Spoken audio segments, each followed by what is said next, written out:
নমস্কার বন্ধুরা, poppy kitchen with village ফুডে আপনাদের সবাইকে অনেক অনেক স্বাগত জানাই। আজকে মহাসপ্তমী। প্রতি বছর পপি কিচেনে দুর্গাপূজার জমজমাটি রান্নাবান্না, তার সাথে খাওয়া দাওয়া হয়। এবছরও সপ্তমীর জমজমাট রান্নাবান্না হবে। আজকের মেনুতে থাকবে গয়নাবড়ি ভাজা, মুগের ডাল, আলু পোস্ত, দই ইলিশ, তার সঙ্গে চাটনি, পাঁপড়, মিষ্টি। আপনারা পুরো ভিডিওটা দেখতে থাকুন। আর জমজমাটি খাওয়া দাওয়া যেমন হবে, আর সবাই মিলে আনন্দ করে ঠাকুর দেখাও সেরকম হবে।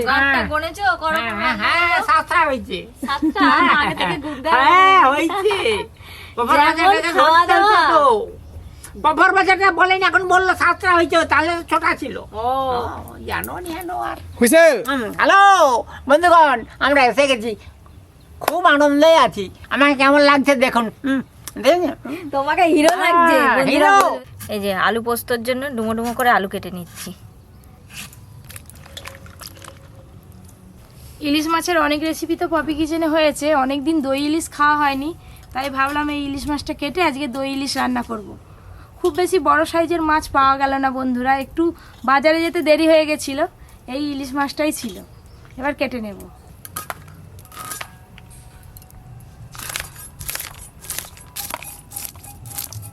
তোমার আলু কাটা হয়ে গেছে? হ্যাঁ। তাহলে এবার ডালটা ধুয়ে উনান জেলে ডালটা বসিয়ে দাও সেদ্ধর জন্য।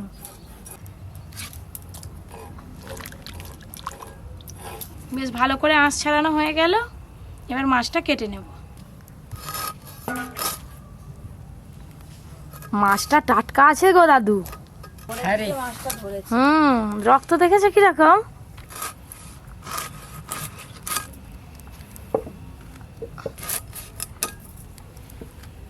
পুজোর সময় একটু বাজারে একটু সবর না গেলে মাছ ভালো জিনিস পাওয়া যায়নি। ওই করে তো আজকে একটু দেরি হয়ে গেছে, গেছি ব্যাস মাছ আর নেই।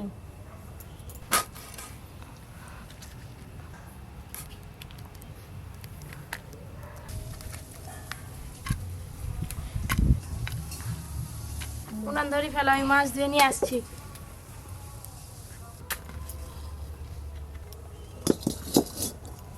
মুগের ডালটা সেদ্ধ করার আগে একটু ভেজে নেব।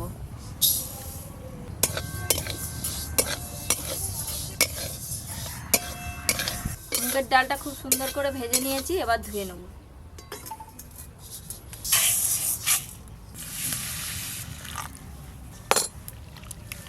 মুগের ডালটা খুব ভালো করে ধুয়ে নেব।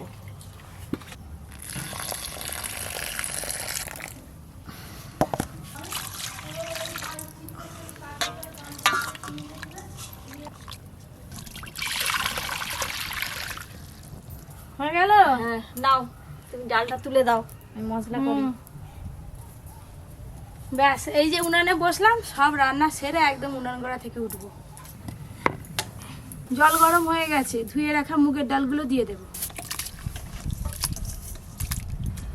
অন্যান্য বারে সপ্তমীর খাওয়া দাওয়াতে অনেকেই ছিল, এবারে দাদা আসতে পারেনি, আর বৌদি বলছে দাদা আসেনি আমিও যাবনি, আর ঋষি চলে গেছে তার মামার বাড়ি। তো বেলার দিকে ঋষির আসার কথা আছে, দেখা যাক কি হয়।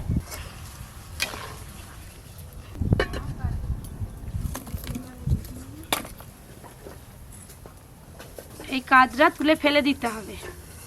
এই দেখুন,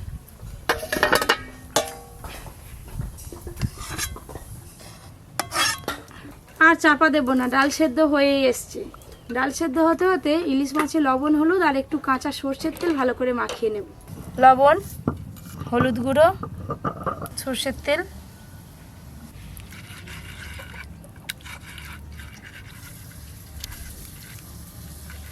আলু পোস্তর জন্য প্রথমে পোস্ত বেটে নেব। পুরে বাতাস হচ্ছে।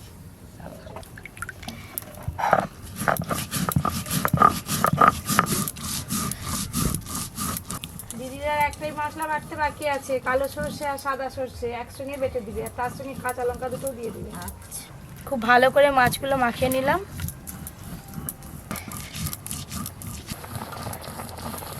ডাল কিন্তু খুব ভালো করে সেদ্ধ হয়ে গেছে, এবার ঢেলে নেব।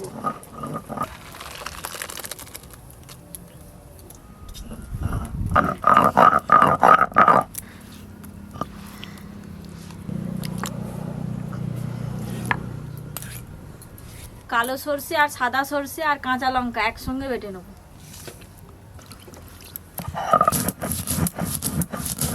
এবার ডালটা ফোড়ন করে নেব। শুকনো লঙ্কা, গোটা জিরে, আর এই যে গাছ থেকে তেজপাতা তুলে আনা হয়েছে, তেজপাতাও দিয়ে দেব।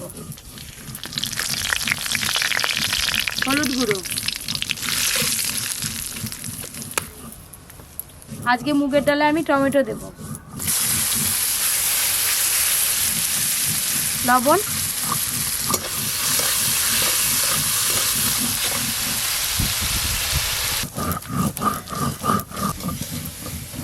সব টমেটো কুচিগুলো বেশ ভালো করে গলে গেছে। এবার ডালটা ছকে দেব।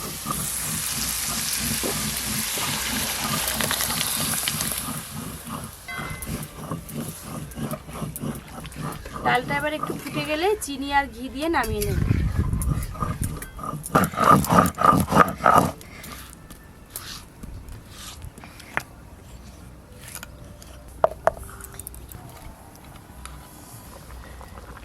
ডাল একদম টকবকে হয়ে ফুটে গেছে। মুগের ডাল একটু মিষ্টি মিষ্টি খেতে ভালো লাগে, তাই চিনি দেব।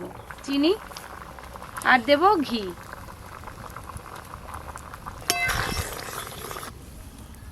হ্যালো বন্ধুগণ, এইসবে একটা নাম হলো, কোড়া থেকে নামবে, এখনো নামেনি, নামবে, এখনো 7টা বাকি, 6টা বাকি।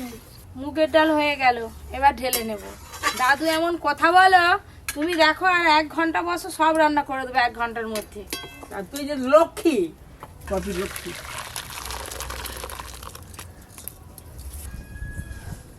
আজকে আলু পোস্তটা কিভাবে করি আপনারা শুধু দেখুন। ওনাতে প্রথমেই জল দিয়ে দেব। এবার কেটে ধুয়ে রাখা আলুগুলো জলের মধ্যে দিয়ে দেব। লবণ, এবার দেব চেরা কাঁচা লঙ্কা, আর একটু জল লাগবে, জল দিয়ে দেব। এদিকে আলুগুলো সেদ্ধ হতে হতে দই ইলিশের জন্য মাছে কিছু মশলা মাখিয়ে নেব।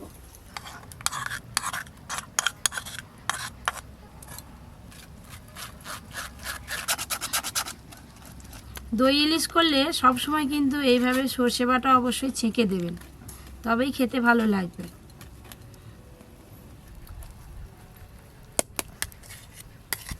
এবার দেব পোস্ত বাটা। মাছে লবণ মাখানো আছে, অল্প একটু লবণ দেব, হলুদ গুঁড়ো অল্প দেব। এবার দেব ফেটিয়ে রাখা টক দই। যেহেতু টক দই দিয়েছি তাই চিনি দিয়ে দেব। সব কিছু একসঙ্গে ভালো করে মিশিয়ে নেব। সর্ষের তেল,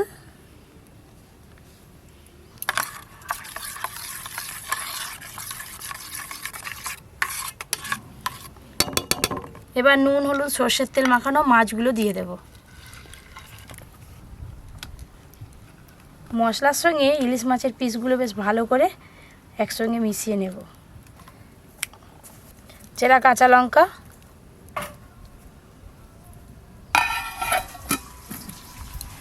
এতক্ষণে মনে হয় আলুগুলো সেদ্ধ হয়ে গেছে। এই দেখুন আলু খুব ভালো করে সেদ্ধ হয়ে গেছে। আলু পোস্তর আলাদাই একটা স্বাদ আর আলাদা একটা গন্ধ থাকে। আপনারা তো দেখলেন এখনো পর্যন্ত রান্নাতে ফোড়নও দিইনি আর সর্ষের তেলও দিইনি। এইভাবে রান্না করে একদিন খেয়ে দেখবেন, আলু পোস্তর আসল স্বাদ পাবেন। এবার পোস্ত বাটা দিয়ে দেব। পোস্ত বাটা সব কিছু ভালো করে মেশানো হয়ে গেল। এবার খুন্তি দিয়ে আলুগুলো একটু ভেঙে ভেঙে দেবো এইভাবে। এই স্টাইলের আলু পোস্ত কিন্তু কখনো খাইও নি আর দেখিও নি। তো আপনাদের মধ্যে অবশ্যই কমেন্ট করে জানাবেন এইভাবে কে কে আলু পোস্ত করে এই বাড়িতে। প্রথমবার দেখছি তোমাকে এইভাবে বানাতে। এইভাবে 2-4টে আলু ভেঙে ভেঙে দিলে একটু গ্রেভি গ্রেভি হবে আর কি। আলু পোস্ত কিন্তু একদম রেডি। এবার ঢেলে নেব। দেখলেন তো কত ঝটপট আলু পোস্ত হয়ে গেল। তেল ছাড়াই আলু পোস্ত। দাঁড়াও না, তেল দেবো তো। এবার ওপর দিয়ে একটু সর্ষের তেল দিয়ে দেব।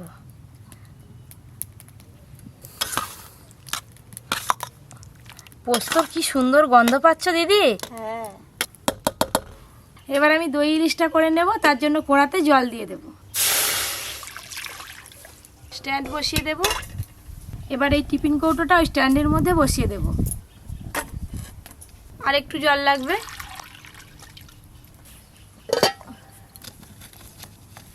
হ্যাঁ বন্ধুগণ, আজকে আস্তে আস্তে একটা সাইকেলওয়ালার সঙ্গে দেখা। হ্যাঁ, সে আমি আসবো, সে একবার সাইড দিবেনি। আমি তখন বললাম আমারও পিছনে সাইকেল আছে, কিড়িং কিড়িং সাইকেল, সবে সরে যাও না, চলিতেছে সাইকেল, দেখিতে কি পাও না। তার মানে দাদুর শরীরটাই হচ্ছে সাইকেল, আমার সাইকেল, দেখতে আর পাওনি? মুখটা হলো কিরিং কিরিং। হ্যাঁ কিড়িং কিড়িং। দাদুর মুখের কবিতা আপনারা শুনলেন তো, নিশ্চয়ই হেসে ফেলেছেন। আর এদিকে এই রান্নাটা করতে খুব বেশি সময় লাগবে না, জোরে জাল দিলে মোটামুটি 15 থেকে 20 মিনিট সময় লাগবে। দাদু বলো। বছর দুর্গাপূজায় বড় টেজে তোমাকে নিয়ে যাব। আর তেজে গেলে হবে না, যা যা কবিতা আছে তুমি বলো স্টেজ। টেজ। ফোড়ার জল একদম টকবকে হয়ে ফুটা শুরু হয়ে গেছে, বাইরে থেকে আওয়াজ পাওয়া যাচ্ছে। অনেকক্ষণ ধরে তো ফুটিয়ে নিলাম, এতখানি হয়ে গেছে, এবার নামিয়ে নেব। জলের দাগটা দেখলেই বুঝতে পারবেন যে কতটা জলটা কমে গেছে।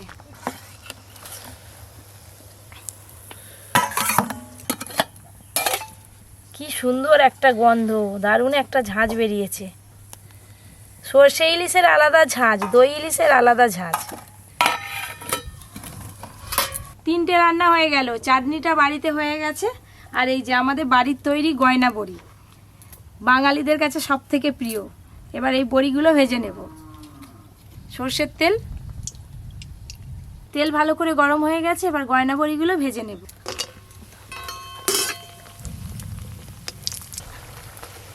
এই গয়না বড়ি কিন্তু ছাঁকা তেলেই ভাজতে হয়, তবেই তো খেতে ভালো হবে, মুচমুচে হবে না।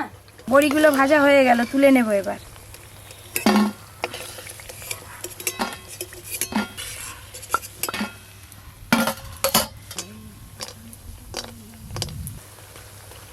আমি সব ওদিকে রেডি করি। মেঘের আবার ডাক তো ভালোই গয়না বড়ি দিয়েছে, তো ভাজা হয়েই গেল। এই গয়না বড়িগুলো হলেই কিন্তু সবার হয়ে যাবে।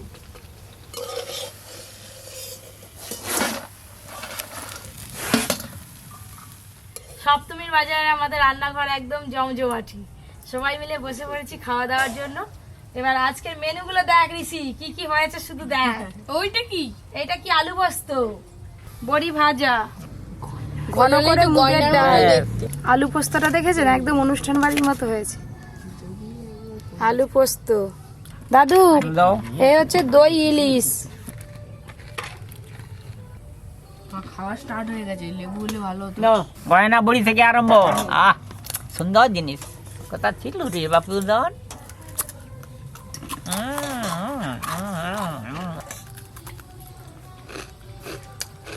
এটার নাম গয়না বড়ি, সুন্দর টেস্ট হয়েছে। অর্জুন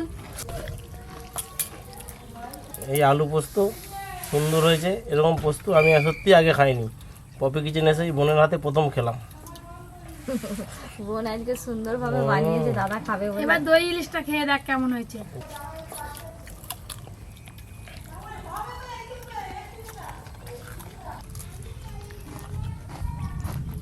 ইলিশ মাছ।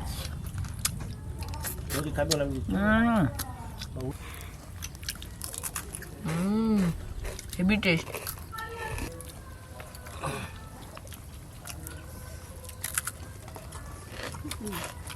মুগের ডালের সঙ্গে এই গয়না বড়ি ভাজা খেতে ভালো লাগে।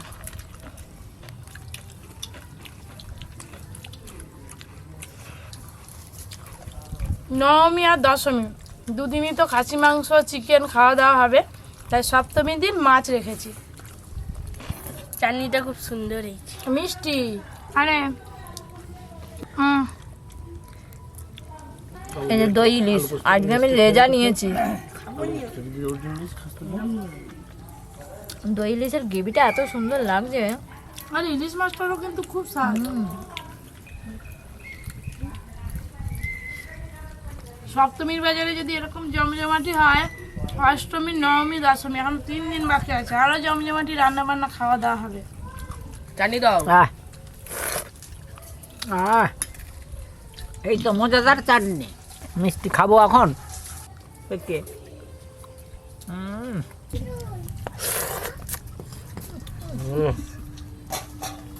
সুন্দর হয়েছে, যেমন মিষ্টি তেমন টেস্ট।